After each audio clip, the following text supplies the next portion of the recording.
കൊച്ചിയിൽ വന്നപ്പോഴാണ് മനസ്സിലാവുന്നത് കേരളത്തിലെ അഥവാ ഇന്ത്യയിലെ ചില ആദ്യമായിട്ട് നടന്ന കാര്യങ്ങളൊക്കെ ഫോർട്ട് കൊച്ചിയിലാണ് നടന്നതെന്ന് മനസ്സിലാക്കുന്നു.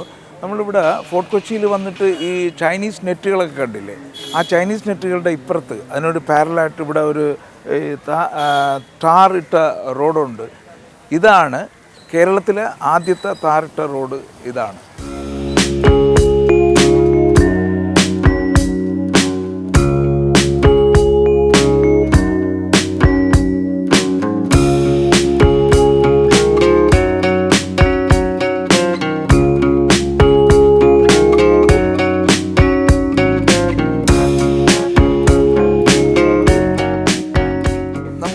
മറ്റൊരു സ്ഥലത്ത് വന്നിരിക്കുകയാണ്. ഇവിടെ മുമ്പൊരു ഡച്ചുകാരുണ്ടാക്കിയ ഒരു വലിയ ടവർ ഉണ്ടായിരുന്നു. അതിൻ്റെ മുകളിൽ നിന്നിട്ടാണ് അവർ പല കാര്യങ്ങളും നിരീക്ഷിച്ചിരുന്നതെന്നും പറയുന്നു. അതിൻ്റെ പുറത്തുകൂടെയാണ് ഈ മരം പിടിച്ച് നിൽക്കുന്നതെന്നും പറയുന്നു. ഇവിടെ കുട്ടിക്കാലത്തെ കണ്ടു വളർന്ന ഒരു അദ്ദേഹം ഉണ്ട്, സുഹൃത്തുണ്ട്. എന്താണ് പേരെന്താണ്? അഷ്റഫ്. ശരിക്കും അത് വെതർ റിപ്പോർട്ടിൻ്റെ ടവറാണത്. ഡച്ചുകാരുണ്ടാക്കിയ ഉണ്ടാക്കിയതിന്റെ അതിനെക്കാട്ടി മുമ്പൊക്കെ പോർച്ചുഗീസൊക്കെ വന്നിട്ടുള്ളതിലൂടെ അതെ, ആരുണ്ടാക്കിയെന്നുള്ളത് എനിക്കറിയില്ല. അതിന്റെ ബോർഡ് അവിടെ ഉണ്ടായിരുന്നു, അത് കാണുന്നില്ല ഇപ്പൊ നിലവിൽ. അപ്പോൾ ഇതാണ് അതിന്റെ യഥാർത്ഥ ഇതാണ് വെതർ റിപ്പോർട്ടിന്റെ ഇതായിരുന്നു സംവിധാനം. അപ്പൊ ഈ മരം പിന്നെ വന്നത് മരം കാക്കകള് അങ്ങനെ ഉണ്ടായിട്ടുള്ള മരങ്ങളാണ്, അല്ലാണ്ട് മരം ഇല്ല അവിടെ. മരമില്ല, അവിടെ തിണ്ടാണ്. അതിന്റെ പുറത്തുകൂടെയാണ് വന്നേക്കണേ. ഈ കാണുന്നിടത്ത് ചുറ്റും വേലിയായിരുന്നു. ഇവിടെ ഒരു ഗേറ്റ് ഉണ്ടായിരുന്നു. ആ ഗേറ്റിന്റെ കയറിയിട്ടാണ് ഈ സ്റ്റെപ്പിൽ കൂടെ കയറിയിട്ട് നോക്കണത്. മുകളിൽ പോകും. അപ്പോൾ അതിന്റെ റിപ്പോർട്ട് എത്ര ആഴത്തിൽ വെള്ളം പൊങ്ങി, എത്ര വെള്ളം അങ്ങെടുക്കാണ് നിൽക്കുന്നത്, കാറ്റ് അങ്ങെടുക്കാണ് എന്നുള്ള വെതർ റിപ്പോർട്ടിന്റെ അടിസ്ഥാനം അന്ന് ഉണ്ടാക്കിയ. കടൽ റഫാണ് ശാന്തമാണെന്നൊക്കെ ഇതിലറിയാം, കാറ്റിന്റെ ഗതിയും അറിയാം. അതതിന്റെ മാറ്റം. അന്ന് എല്ലാം ഈ കടലിലൂടെയാണല്ലോ നടക്കുന്നത്. അപ്പൊ ഇവർക്ക് കടലിന്റെ എല്ലാ പൊസിഷനും അറിയണം. കാറ്റങ്ങെടുക്കാണ്, വെള്ളത്തിന്റെ ഒഴുക്കങ്ങെടുക്കാണ്, വെള്ളത്തിരടി പൊങ്ങുണ്ട് എന്നെല്ലാം. ഇപ്പൊ ഒരുപാട് യൂറോപ്യൻസ് ഇവിടെ വന്ന് അധിനിവേശം ചെയ്തിട്ടുണ്ടല്ലോ. പോർച്ചുഗീസുകാർ വന്നു, ഡച്ചുകാർ വന്നു, ബ്രിട്ടീഷുകാർ വന്നു. അതിന്റെ എല്ലാം ഒരു വ്യത്യാസം നമുക്ക് ഇവിടെ അതെ. അവിടെ പടിഞ്ഞാറ് ഡച്ച് സിംതേരി ഉണ്ട്. അത് പോയി ഞാൻ കണ്ടു. പിന്നെ ഇവിടെ കോട്ട ഉണ്ട്. ഈ കോട്ട അതിന്റെ പേര് ബംഗ്ലാവ്. അതാണ് ഫോർട്ട് എന്ന് പറഞ്ഞതിന്റെ കാരണം. ഫോർട്ട് കൊച്ചി എന്ന് പറഞ്ഞതിന്റെ ഉദ്ദേശം അതാണ്. അവിടെ കോട്ടയുള്ളതുകൊണ്ടാണ് ഫോർട്ട് കൊച്ചി ആയത്. മറ്റേ കൊച്ചി എന്നല്ല നമുക്ക് പൊതുവെ എറണാകുളം, കൊച്ചി, മട്ടാഞ്ചേരി ഇങ്ങനെയൊക്കെ പറഞ്ഞവര് ഇത് ഫോർട്ടാണ്. അതാണ് ഫോർട്ട് കൊച്ചി എന്ന് പറഞ്ഞതിന്റെ വല്ല. അപ്പുറത്തേക്ക് പറയുമ്പോൾ കൊച്ചിയായി. ഇത് ഫോർട്ട് കൊച്ചി. ആ കെട്ടിടത്തിനെ ഇതാക്കിയിട്ടാണ് പറഞ്ഞത്. അപ്പൊ ഈ റോഡെന്ന് പറയുന്നത് കേരളത്തിലെ ആദ്യത്തെ ടാറിട്ട റോഡാണെന്ന് പറയുന്നു. അത് റോഡ് നെടുനീളം ഉണ്ടായിരുന്നത്. ഉണ്ടായിരുന്നു. മുനിസിപ്പാലിറ്റി ഉള്ള കാലം മുതൽ ഈ റോഡുണ്ട്. അന്ന് മുതലേ ഉള്ള ആദ്യത്തെ ടാറിട്ട റോഡെന്നാണ് ഇതിന്റെ ഹിസ്റ്ററി പറയുന്നത് കേരളത്തിലെ. ഏതായാലും വളരെ നന്ദി കേട്ടോ. Thank you.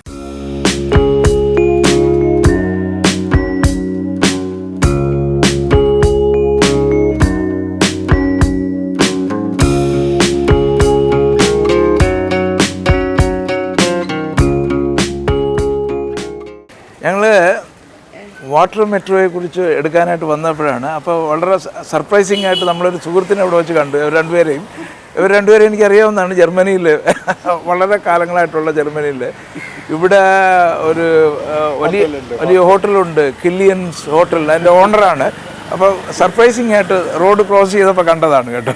ഏതായാലും വളരെ സന്തോഷം. നിങ്ങളിപ്പോൾ ഇവിടെ തന്നെയാണോ? അടുത്ത മാസം തിരിച്ച് ജർമ്മനി. എന്നിട്ട് അതായത് അവിടെ തണുപ്പാകുമ്പോൾ ഇവിടെ വന്ന് നിന്നിട്ട് ഹോട്ടലൊക്കെ എങ്ങനെ പോകുന്നു? നന്നായിട്ട് പോകുന്നു. അതെ. ഏതായാലും വളരെ സർപ്രൈസിങ് ആണ്. രണ്ടുപേരെ ഒരുമിച്ച് കണ്ടതിൽ വളരെ സന്തോഷം. വരാം. ഞങ്ങൾ കുറച്ച് കഴിഞ്ഞിട്ട് വരാം. ഞാൻ വിളിച്ച് പറഞ്ഞിട്ട് എൻ്റെ നമ്പറുണ്ട്, ഞാൻ വിളിച്ചിട്ട് വന്നോളൂ. Okay thank you. കേരള ഗവൺമെൻറ്റിൻ്റെ വളരെ സക്സസ്ഫുൾ ആയിട്ടുള്ള ഒരു യാത്രാ സൗകര്യമാണ് ഈ വാട്ടർ മെട്രോ എന്ന് പറയുന്നത്. പക്ഷേ ഇതിൻ്റെ ഒരു ഹബ്ബാണ് ഈ വാട്ടർ മെട്രോയിൽ. ഇവിടെ നിന്ന് കയറി കഴിഞ്ഞാൽ ഹൈക്കോർട്ട് വരെ പോകാൻ പറ്റത്തുള്ളൂ. 40 രൂപയാണ് നോർമൽ ഡേയ്സിൽ, വീക്കെൻഡിന് 50 രൂപയാണ്. ഈ എല്ലാ ബാക്കി സൗകര്യങ്ങളെല്ലാം, ബാക്കി കണക്ടിവിറ്റി എല്ലാം നടക്കുന്നത് ഹൈക്കോർട്ടിൻ്റെ ജംഗ്ഷനിൽ നിന്നാണ്. അപ്പോൾ ഇവിടെ നിന്ന് വാട്ടർ മെട്രോയിൽ 40 രൂപ കൊടുത്തു കഴിഞ്ഞാൽ നമ്മൾ ഹൈക്കോർട്ടിൻ്റെ അവിടെ കൊണ്ടിറക്കുകയും അവിടെ നിന്ന് ബാക്കിയുള്ള സ്ഥലങ്ങളിലേക്ക് കണക്ട് ചെയ്യാനും കഴിയും. നമ്മൾ ഈ പുറകിൽ കാണുന്നതാണ്, ഈ യൂട്യൂബിലൊക്കെ ഞാൻ പല പ്രാവശ്യം കണ്ടിട്ടുണ്ട്. ഈ ഫോർട്ട് കൊച്ചിയിൽ വന്നു കഴിഞ്ഞാൽ ഈ വാട്ടർ മെട്രോയുടെ ജസ്റ്റ് ഓപ്പോസിറ്റുള്ള അച്ചുക്കാൻ്റെ കട എന്നാണ് പറയുന്നത്. വെളുപ്പാൻ കാലത്ത് 4 മണിക്ക് തുറക്കും.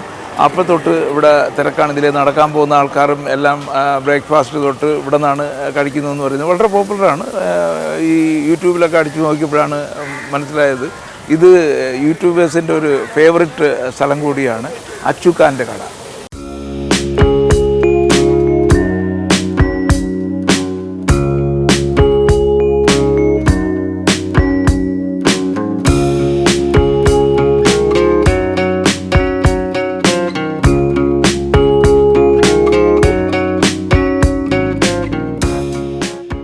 നമ്മളിപ്പോൾ ഇവിടെ നിൽക്കുന്നത് ഒരു ഐലൻഡാണ്, ഫോർട്ട് കൊച്ചി ഐലൻഡ്. നമുക്കിവിടെ നിന്ന് നേരെ നോക്കിയാൽ കാണുന്നത് വൈപ്പിൻ ഐലൻഡാണ്. ആ വൈപ്പിനിൽ അവിടെ മെയിൻലി നടക്കുന്നത് ഈ ഗ്യാസ് എല്ലാം സ്റ്റോർ ചെയ്തിട്ട് ഈ ഷിപ്പിൽ വന്നിട്ട് അതെല്ലാം അങ്ങോട്ടും ഇങ്ങോട്ടും ട്രാവൽ ചെയ്യുന്നതിനുള്ള സ്ഥലമാണ് അവിടെ ഉപയോഗിക്കുന്നത്. ഈ ബാക്കിൽ കാണുന്നത് വല്ലാർപാടം ഐലൻഡാണ്. അവിടെയാണല്ലോ ഷിപ്പുകളെല്ലാം വരെയും കണ്ടെയ്നറെല്ലാം വന്ന് ഇറക്കുകയും ചെയ്യുന്നത്. അപ്പോൾ ഇവിടെ വന്ന് നിന്ന് കഴിഞ്ഞാൽ നമുക്ക് ഈ 3 ഐലൻഡും ഒരുമിച്ച് കാണാൻ പറ്റുമെന്നുള്ളതാണ് ഈ പോയിന്റിൽ വന്നാൽ നമുക്ക് കാണാൻ പറ്റുന്നത്. അവിടെ നല്ലൊരു പള്ളിയും കാണുന്നുണ്ട് ആ സ്ഥലത്ത്. ഇവിടെ വൈകുന്നേരങ്ങളിൽ ഈ വെള്ളം കുറച്ചങ്ങ് ഇറങ്ങി, ഇപ്പോൾ വെള്ളം കയറി നിൽക്കുന്ന സമയമാണ്. അതുകൊണ്ടാണ് ഈ ചീനവലകളൊന്നും ഇപ്പോൾ വർക്ക് ചെയ്യാതെ ഇരിക്കുന്നത്. അല്ലെങ്കിൽ താഴ്ന്ന് ഇരിക്കേണ്ട സമയമാണ്. ഇതിനൊരു ടൈമിംഗ് ഉണ്ട്. ഈ വെള്ളത്തിൻ്റെ ഹൈറ്റ് അനുസരിച്ചിട്ടാണ് ഈ ചീനവലകൾ വർക്ക് ചെയ്യുന്നത്. അവർ ആ സമയത്ത് വർക്ക് ചെയ്താൽ മാത്രമേ അവർക്ക് ഇനഫ് ഫിഷ് കിട്ടൂ എന്നാണ് പറയുന്നത്.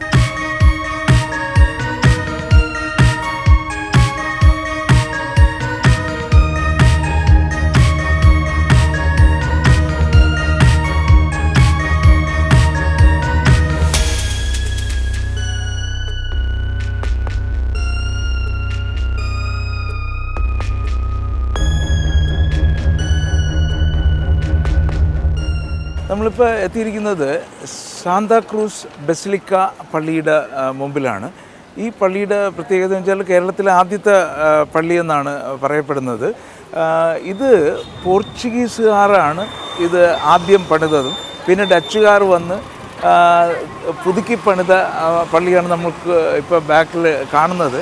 അവർ ഡച്ചുകാർ അവകാശപ്പെടുന്ന അവരുണ്ടാക്കിയ പള്ളി എന്നാണ് പറയുന്നത്.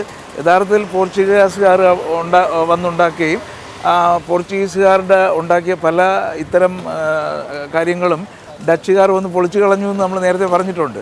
അപ്പോൾ അവർ പൊളിച്ചു കളഞ്ഞിട്ട് വേറെ കെട്ടിയ പള്ളിയാണ് നമ്മൾ പിറകിൽ കാണുന്നത്, സാന്താക്രൂസ് ബസിലിക്ക ചർച്ച്. ഇതിനകത്ത് ക്യാമറ അനുവദിക്കാത്തതുകൊണ്ട് നമുക്ക് അകത്തോട്ട് പോകാൻ പറ്റുന്നില്ല.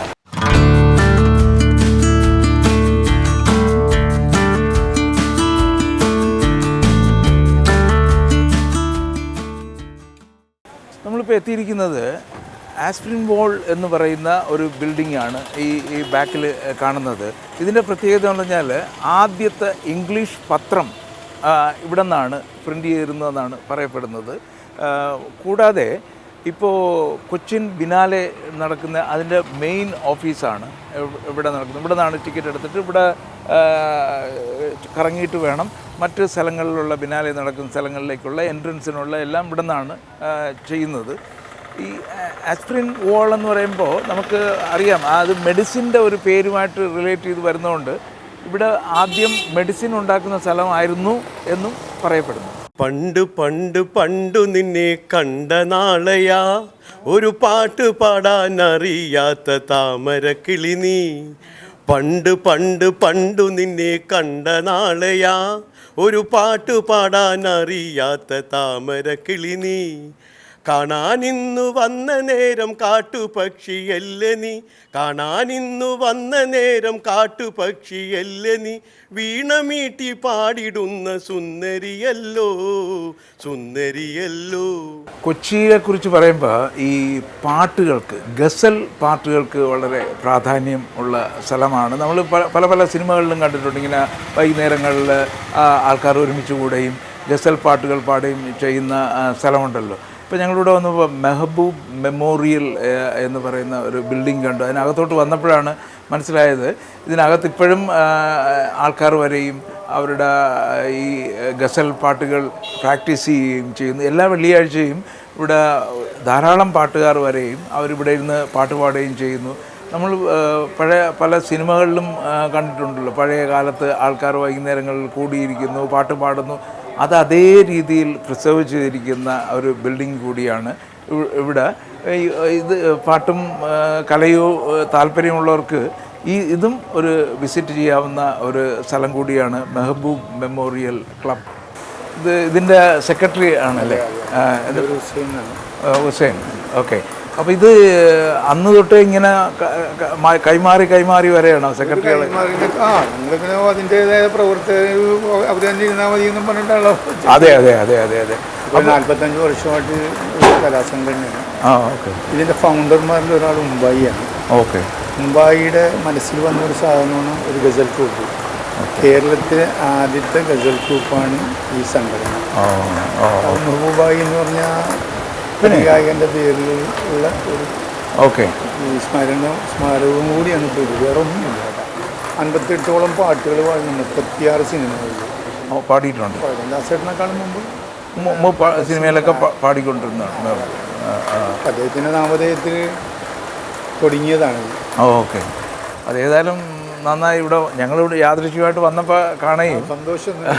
ഇത് പെട്ടെന്ന് കേട്ടപ്പോഴത്തേക്ക് നമുക്ക് പാട്ടൊക്കെ ഭയങ്കര ഇഷ്ടമുള്ളൊരു വ്യക്തി ആയതുകൊണ്ടും ഇതെന്നൊക്കെ പറഞ്ഞാൽ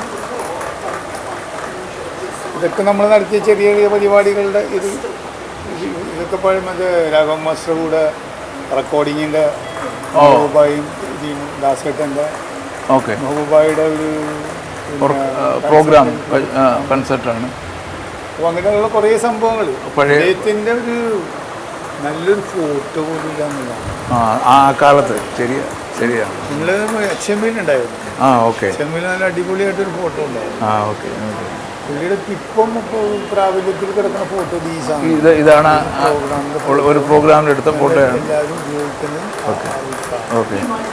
ഏതായാലും ഇത്തരത്തിലുള്ള കലാകാരന്മാരെ എന്നും ഓർമ്മിപ്പിക്കുന്ന രീതിയിൽ ഇത്തരം കലാസംഘടനകളിലൂടെയെങ്കിലും അദ്ദേഹത്തിൻ്റെ പ്രശസ്തി നിലനിൽക്കട്ടെ. അതോടൊപ്പം തന്നെ ഒരുപാട് വിശിഷ്ടാതിഥികൾ വന്നൊരു സ്ഥലമാണ് ദാസേട്ടൻ അടക്കം. 99 ദാസേട്ടൻ്റെ ഒരു ഫ്രണ്ട്ലി വിസിറ്റിംഗ് ഉണ്ടായിരുന്നു. ദാസേട്ടനടക്കം പിന്നെ രമേശ് നാരായണൻ ഉണ്ടായിരുന്നു. എല്ലാവരും ഒരുപാട് പ്രഗത്ഭരായ കലാകാരന്മാർ വന്നിറങ്ങിപ്പോയ ഒരു തട്ടകമാണ്. പിന്നെ ഞങ്ങളിങ്ങനെ ജനറൽ ആശുപത്രിയിൽ ആർട്സ് ആൻഡ് മെഡിസിൻ വേണ്ടിയൊരു പ്രോഗ്രാം ചെയ്തിട്ടുണ്ട്. 2014 മുതൽ 2020 വരെ 6 വർഷം വരെ തുടർച്ചയായിട്ട് നടത്തിക്കൊണ്ടിരുന്ന ഒരു പരിപാടിയായിരുന്നു. ബിനാലയുമായിട്ട് കൈകോർക്കുന്നത് ഒരു പരിപാടി. അപ്പോൾ ബിനാലെ ഈ കോവിഡിൻ്റെ പ്രശ്നം കാരണം സ്റ്റോപ്പ് ചെയ്തു. അപ്പോൾ അത് കണ്ട് ഇത് ചെയ്യാനായിട്ട് ഇപ്പോൾ പറ്റിയിട്ടില്ല. ഏതായാലും ഇത്തരം ഞങ്ങളും ചെയ്യുന്ന പ്രവൃത്തിയിലൂടെ പുതിയ ഗായകർ വന്നിട്ട് പഴയ ഗായകരുടെ കാര്യങ്ങളും കൂടെ പഠിക്കട്ടെ എന്ന് ആഗ്രഹിക്കുന്നു. അതിനുള്ളൊരു സംവിധാനമാണ് ഞങ്ങൾ ഫ്രൈഡേ ഹാർമണി എന്നും പറഞ്ഞിട്ട് എല്ലാ ഫ്രൈഡേയും 6:30 മണിക്ക് 6:30 മണിക്ക് തുടങ്ങും. അതിനകത്ത് പാടാൻ കഴിവുള്ള, അതായത് സ്റ്റേജ് കിട്ടാത്ത ഒരുപാട് കലാകാരന്മാർ അവർക്ക് വേണ്ടിയിട്ടാണ് ഇത് സ്റ്റാർട്ട് ചെയ്തത്. പക്ഷെ വന്നപ്പോൾ ഒരുപാട് ആളുകൾ പാർട്ടിസിപ്പേറ്റ് ചെയ്യുന്നുണ്ട് ഈ പരിപാടി. പ്രൊഫഷണലും മറ്റുള്ള ആളുകളും അൺപ്രൊഫഷണൽ ആളുകളും എല്ലാവരും പങ്കെടുക്കുന്നുണ്ട്. തീർച്ചയായിട്ടും പലപ്പോഴും നമ്മൾ കണ്ടുവരുന്നതെന്ന് വെച്ചാൽ കഴിവുള്ള പല കലാകാരന്മാർക്കും അവസരം കിട്ടാതെ പോകുന്നു ഇല്ലേ? ഇടിച്ചു കയറി പാടുന്ന ആൾക്കാർക്ക് അവസരം കിട്ടുകയും നല്ല പാടുന്ന ആൾക്കാർ പുറകിൽ നിന്ന് പോകുന്നു.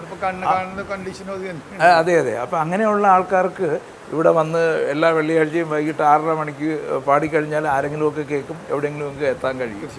തീർച്ചയായിട്ടും വളരെ സന്തോഷം ഇത്തരം ഒരു സംഘടന കണ്ടിന്യൂ ചെയ്തുകൊണ്ട് പോകുന്നത്. നിങ്ങളുടെ സഹകരണം, നിങ്ങളുടെ ഈ പ്രസൻസ് ഞങ്ങളെ സംബന്ധിച്ച് വളരെ സന്തോഷകരമാണ്. എല്ലാവിധ ആശംസകളും നന്ദിയും. Thank you.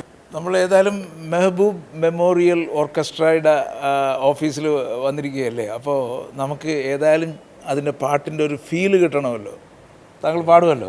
എന്താ പേരെന്താ? എൻ്റെ പേര് താജുദ്ദീൻ്റെ ഒരു ചെറിയ പാട്ടും കൂടെ കേട്ടിട്ട് പോകും. മെഹബൂബിൻ്റെ പാട്ട് തന്നെ. അതെ. പണ്ട് പണ്ട് പണ്ടു നിന്നെ കണ്ട നാളെയാ, ഒരു പാട്ട് പാടാൻ അറിയാത്ത താമരക്കിളി നീ. പണ്ട് പണ്ട് പണ്ടു നിന്നെ കണ്ട നാളെയാ, ഒരു പാട്ട് പാടാൻ അറിയാത്ത താമരക്കിളി നീ. കാണാനിന്നു വന്ന നേരം കാട്ടുപക്ഷിയല്ല നീ, കാണാനിന്നു വന്ന നേരം കാട്ടുപക്ഷിയല്ല നീ. വീണമീട്ടി പാടിടുന്ന സുന്ദരിയല്ലോ, സുന്ദരിയല്ലോ. പണ്ട് പണ്ട് പണ്ടു നിന്നെ കണ്ട നാളെയാ, ഒരു പാട്ടു പാടാൻ അറിയാത്ത താമരക്കിളി നീ, ഒരു താമരക്കിളി നീ, ഒരു താമരക്കിളി നീ. വളരെ വളരെ സന്തോഷം. ഇവിടെ വന്നില്ലായിരുന്നെങ്കിൽ നമുക്ക് ഏതായാലും ഭയങ്കര മിസ്സിങ് ആയിപ്പോയതിന്. ഇവിടെ വന്നു, ഈ പാട്ട് കേട്ടു. സാധാരണ നമ്മൾ ഓരോ എപ്പിസോഡിലും 4 പേരെങ്കിലും പാടാറുള്ളതാണ്. അപ്പോൾ ഇന്ന് ഇദ്ദേഹത്തിൻ്റെ പാട്ട് നമുക്ക് ഈ എപ്പിസോഡ് ഗംഭീരമാക്കും. വൈകുന്നേരമായി, ഡിന്നർ കഴിക്കാനുള്ള സമയമായി. ഫോർട്ട് കൊച്ചിയിൽ വന്നിട്ട്, ഇതിപ്പോൾ കടൽ തീരത്താണല്ലോ, കടലിൻ്റെ അടുത്ത് വന്നപ്പോഴത്തേക്ക് ഫിഷ് കൊണ്ടുള്ളൊരു ഡിന്നർ കഴിക്കാം എന്ന് തീരുമാനിച്ചിരിക്കുകയാണ്. അപ്പോൾ നമ്മളിവിടെ വന്നപ്പോൾ ഈറ്റ് കൊച്ചി എന്ന് പറയുന്ന ഒരു സ്ഥലമുണ്ട്. നമുക്ക് ഫിഷെല്ലാം സെലക്ട് ചെയ്ത് കൊടുത്തു കഴിഞ്ഞാൽ അത് അപ്പോഴത്തന്നെ അവർ കുക്ക് ചെയ്ത് നമുക്ക് തരുമെന്ന് പറയുന്നത്. അപ്പോൾ വെറൈറ്റി ഓഫ് ഫിഷസിൻ്റെ ഒരു ഡിന്നർ തന്നെ ആക്കിക്കളയാം. അപ്പോൾ നമുക്കത് എങ്ങനെയാണ് പാചകം ചെയ്യുന്നതെന്ന് കൂടി നമുക്ക് അകത്ത് പോയി കാണാൻ കഴിയും. ഇവിടെ വന്നു കഴിഞ്ഞാൽ നമ്മൾ ഫിഷ് സെലക്ട് ചെയ്യാം അല്ലേ? അപ്പോൾ നിങ്ങൾ കുക്ക് ചെയ്ത് തരും. ഓ, അപ്പോൾ ഒരു ഫിഷ് എടുത്തു കഴിഞ്ഞാൽ 2 തരം ടേസ്റ്റ് നമുക്ക് ഫീൽ ചെയ്യാൻ പറ്റും. ഒന്ന് തവ ചെയ്യുകയും ചെയ്യും, ഒന്ന് വാഴയില പൊള്ളിക്കുകയും. ഒരു സൈഡ്. അപ്പോൾ ഒരു ഫിഷ് എടുത്താൽ 2 ടേസ്റ്റ് നമുക്ക് അനുഭവിക്കാൻ കഴിയും. ഓക്കെ. അപ്പോൾ ഇതിപ്പോൾ ഏതെല്ലാം ഫിഷുകളുണ്ട് ഇവിടെ? കാളാഞ്ചി, വിളമീൻ, അമൂറുണ്ട്, ചെമ്പല്ലി, പിന്നെ പേള, വറ്റ, കരിമീൻ, കാര്യങ്ങളെല്ലാം. ഓ, അപ്പോൾ ഇത് കണ്ടിട്ട് കൊള്ളാം. മഞ്ഞ ഉള്ളത്, ഇതിൻ്റെ പേരെന്താ? ഇത് Manjeri, yellow snapper. Yellow snapper. അത് നമുക്കൊന്ന് എടുക്കും, വലുത് നോക്കി എടുക്കും. അപ്പോൾ ഇത് ഫ്രഷ് തന്നെ അല്ലേ? ഫ്രഷാ, ഇന്ന് രാവിലെ വന്നത്. ഓക്കെ, ലൈവായിട്ട് കാണാൻ പറ്റും. ഫ്രഷാണ്. അപ്പോൾ ഇത് നമ്മൾ ഫിഷ് കുക്ക് ചെയ്ത് തരാൻ എത്ര സമയം എടുക്കും? ഒരു 5-10 മിനിറ്റ് മതി. അത്ര പെട്ടെന്ന് ശരിയാവും? നല്ലപോലെ ക്ലീൻ ചെയ്ത് എല്ലാം പക്കയായിട്ട് തരും. ഓക്കെ, ഒന്ന് ചെയ്തു തരും.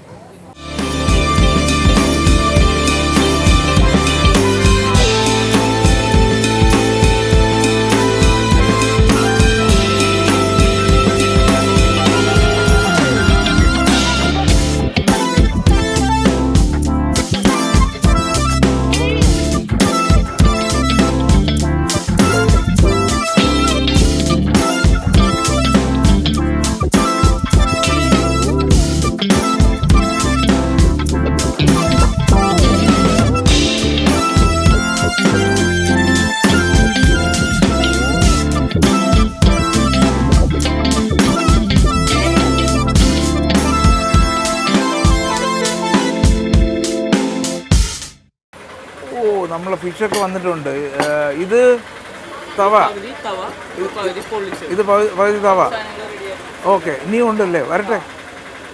നമുക്ക് ഏതായാലും കുറേ ഫിഷ് ഓർഡർ ചെയ്തിട്ടുണ്ട്. ഓരോന്നോരോന്നായിട്ട് വന്നു തുടങ്ങിയിട്ടുണ്ട്. നമുക്ക് ഏതായാലും ഫോർട്ട് കൊച്ചിയിൽ വന്നിട്ട് നമുക്ക് മൊത്തം ഫിഷ് കഴിച്ചിട്ടേ പോകുന്നുള്ളൂ. ഏതായാലും ഇവിടെ പിടിച്ച് ഉടനെ കൊണ്ടുവന്നു എന്നാണ് അവർ പറയുന്നത്. അപ്പോൾ ഏതായാലും നല്ല ഫിഷ് കഴിക്കാൻ പറ്റും. ഇത് പൊള്ളിച്ചത് ഉണ്ട് പകുതി. ഒരു ഫിഷ് വാങ്ങിയിട്ട് അവർ 2ആയിട്ട് കട്ട് ചെയ്ത് അതിൻ്റെ പകുതി ഇങ്ങനെ ആക്കി തന്നു, പകുതി തവയും ചെയ്തു തന്നു. അപ്പോൾ ഇനിയിപ്പോൾ ഓക്കെ, ഇത് പ്രോൺസ് ആണ്. ഇതോ കൂന്തൽ ഗോൾഡൻ ഫ്രൈ ചെയ്തതാണ്. ഇനിയും വരാനുണ്ട്. ഏതായാലും ഇന്നത്തെ വൈകുന്നേരം നമ്മൾ ഫിഷ് കൊണ്ട് ശരിക്കുമെന്ന് ആഘോഷിക്കാമെന്ന് തന്നെ വിചാരിച്ചിരിക്കുകയാണ്. പ്രോണൊക്കെ നല്ല ഫ്രൈ ചെയ്ത് കൊണ്ടുവന്നിട്ടുണ്ട്. കലമാരി